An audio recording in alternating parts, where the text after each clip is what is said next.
সার্জিসের বক্তব্যটা যথেষ্ট যৌক্তিক আমি মনে করি। তবে সার্জিসের এই বক্তব্যকে যদি আমরা যৌক্তিক হিসাবে অ্যাকশনে যাই, হচ্ছে ধরেন এটাকে কার্যে পরিণত করতে যাই, তাহলে একটা প্রশ্ন উঠবে, এই দেশে আমাদের আইনশৃঙ্খলা বাহিনীর কি আদৌ দরকার আছে কিনা। কারণ রাষ্ট্রের মধ্যে আমরা যে নিজেদের ট্যাক্সের টাকায় আমাদের বিভিন্ন প্রশাসনের সেক্টরগুলোকে চালাচ্ছি, তো তখন এই সশস্ত্র বাহিনী অথবা রাষ্ট্রীয় যে আইনশৃঙ্খলা বাহিনী, তারা তো ভাই বেকার হয়ে যাবে। আমার একটা দলের কথা খেয়াল হয়েছে, শুনছিলাম সম্ভবত 1972-এর দিকে বঙ্গবন্ধু শেখ মুজিবুর রহমান তিনি একটা রক্ষী বাহিনী বানাইছিলেন।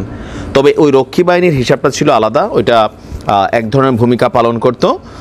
আর আজকের দিনে সার্জিস যেই গ্রুপটা বা একটা বাহিনী বানানোর বা তৈরির ঘোষণা দিয়েছেন, তো এইটা হচ্ছে টোটালি ডিফারেন্ট একটা জায়গা থেকে আসবে। বাট বিএনপির সাথে সংঘর্ষ বাঁধবে, আরও ছোটোখাটো কিছু দল থাকতে পারে, সুবিধাভোগী যারা আছেন তাদের সাথে বাঁধবে। তবে এটা একদিকে হইলে কিন্তু খারাপ হয় না, কারণ বাংলাদেশের নাগরিক হিসাবে আমরা যারা রাজনীতি করে ভাত খাই না, অথবা রাজনীতি করে ব্যক্তি ফায়দা নেয় না, অথবা রাজনীতি করে ধান্দাবাজি করি না, তারা কিন্তু বাংলাদেশকে দেখতে চাই একটা নিরাপদ রাষ্ট্র।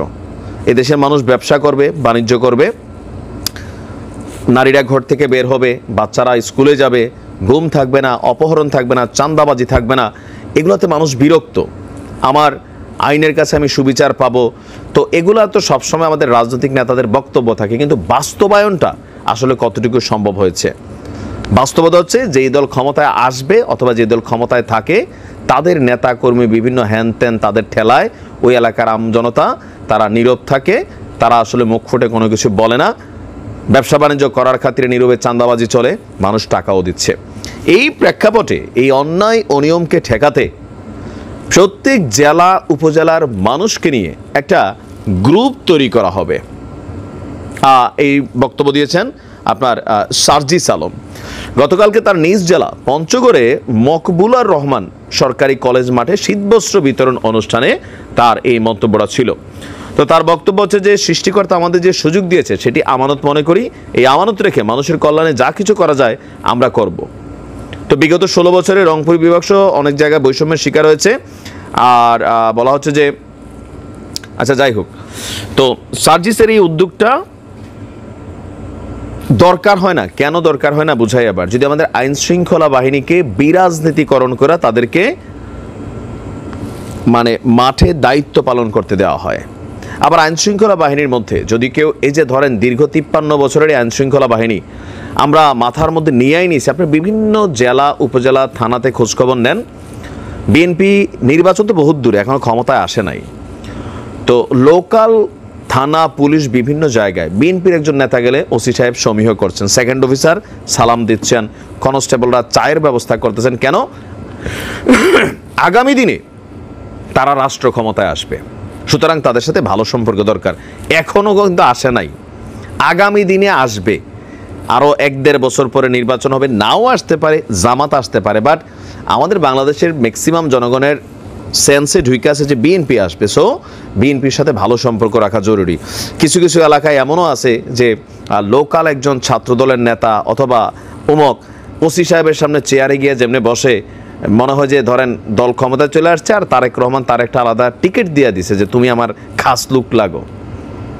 এগুলো কিন্তু হচ্ছে, এটাই বাস্তবতা। আপনারা নিজ নিজ এলাকার দিকে তাকাইলেই বুঝতে পারবেন। তো এই যে বিষয়গুলোর মধ্যে হাতে গোনা আপনি মুষ্টিমেয় কিছু এলাকা পাবেন যেখানে পজিটিভিটি আছে, যে না এলাকার মানুষ বা বিএনপির যারা নেতারা আছেন ভদ্র, লোকাল পিপলের উপর কোনো টর্চার নাই, মানুষের সাথে তারা ক্ষমতা দেখাইতে গিয়া মিথ্যা মামলা হয়রানি এগুলা করছে না। তো এগুলা হাতে গোনা কিছু এলাকা আছে, আর বেশিরভাগ এলাকাতেই যে দীর্ঘদিনের যেই অবস্থানটা সেটা কিন্তু সামনে চলে আসছে। অলরেডি এগুলো নিয়ে আলোচনা সমালোচনা বিভিন্ন দল থেকে কিন্তু হচ্ছে। বিএনপিও হার্ড অ্যান্ড সোল ট্রাই করছে, তারেক রহমানের কড়া নির্দেশনা আছে এগুলো নিয়ে, কিন্তু যাদের পেটে বেশি ক্ষুধা 5% নেতাকর্মী তারা এগুলো মানছে না। আর এরা অলওয়েজ সুবিধাভোগী, দলের 12টা বাজানো এদের কাজ। সরকার ক্ষমতা থাকলে এরা কন্ট্রোলে থাকে যদি তাদের দলের সরকার ক্ষমতায় থাকে, কিন্তু এখন ওই যে বিভিন্ন জায়গায় এই ঝামেলাগুলো হচ্ছে। তো আইনশৃঙ্খলা বাহিনীকে যদি এই ক্ষমতার বাহিরে নিয়ে যে ঠিক আছে পুলিশের কাজ করবে, যদি পুলিশ কোনো অন্যায় করে, পুলিশ কোনো দুর্নীতিতে জড়ায়, দৃষ্টান্তমূলক শাস্তি ক্রিয়েট করতে হবে। সেই ক্ষেত্রে পুলিশের যে স্যালারি আছে, যদি মনে হয় যেটা পর্যাপ্ত না, সেটাকে বাড়াইতে হবে যেন তাদের মিনিমাম লেভেলে ক্ষুধা মিটে। কারণ টাকার মায়া ভাই, এটা ছাড়া আমার আপনার দ্বারাও তো এত সোজা হয় না, তাই না?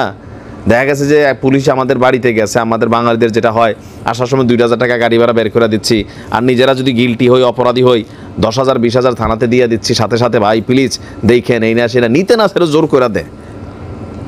তো এই যে টাকা, ক্যাশ, কাঁচা টাকার মায়া, মোহ, এটা ছেড়ে দেওয়া কি এত সোজা? তো এটা সম্ভব হবে তখন যখন প্রশাসনকে বা পুলিশকে রাজনীতি মুক্ত করা যাবে। আর পাশাপাশি আমরা যারা বাংলাদেশের জনগণ আছি, তারা নিজেরা একটু ভদ্র হব, সচেতন হব। দল ক্ষমতায় আসছে, মানুষের সেবা কইরা দলের মান ইজ্জত তৈরি করবো, কিন্তু মানুষের লাড়াচাড়া কইরা, মিথ্যা মামলা দিয়া, এই বেটা আমিকে চিনো, চমক ভাই তমুক ভাই, এগুলা কইরা না। এগুলার কারণে আওয়ামী লীগের অধঃপতন ঘটছে। দীর্ঘ একটা সময় হয়ে গেছিল, তাই না? মানুষ সহ্য করে নিচ্ছিল, কিন্তু একটা সময় রিয়েকশন করেই বসছে। সো সার্জিসের এই ভূমিকা যেটা সে বলছে, বর্তমান প্রেক্ষাপটটাকে মাথায় নিয়ে বলছে, কিন্তু এটা দরকারি হবে না যদি দলগুলা নিজেরা, এই যে গোলাম মোল্লা রনি যে অফারটা বিএনপি দিছে, জামাত যদি এটা করে যে একটা প্রত্যেক এলাকাতে জামাতের নিজেদের কর্মীরা, এই এলাকায় যদি কেউ চাঁদাবাজি করে, জামাতের 100 জন কর্মী গিয়ে সেখানে দাঁড়াবে। যদি চাঁদাবাজির খবর পায়, বিএনপির 100 জন কর্মী গিয়ে দাঁড়াবে, নেতারা ডাকাবে, বাজারে বিচার করবে। এরকম যদি দেখে, তাহলে এলাকায় লোকাল চাঁদাবাজ থাকবে, অন্যায়কারী থাকবে, ছিনতাইকারী থাকবে। তাদেরকে যদি কেউ প্রশ্রয় না দেয়, আশ্রয় না দেয়, থাকবে না। তো সার্জিসের আলাদা বাহিনী তৈরি, এটা একটা অসম্ভব ইস্যু। এটা করতে গেলে বহুত জায়গায় বিশৃঙ্খলাই হবে। আর এটারে কেউ গ্রুপিং ভাববে, পান্ডা বাহিনী, গুন্ডা বাহিনীও ভাবতে পারে, কেউ কেউ রক্ষী বাহিনীও ভাবতে পারে, নানানভাবে, নানান দিক থেকে কিন্তু এই জিনিসটা কাজ করে যাবে। সো বেটার হচ্ছে একটা নিরাপদ বাংলাদেশের জন্য সরকারকে এই ভূমিকাগুলো নিতে হবে, আর আমাদের মধ্যে মানসিক জায়গায় পরিবর্তন আনতে হবে। দেখা যাক কি হয়। ভালো থাকুন।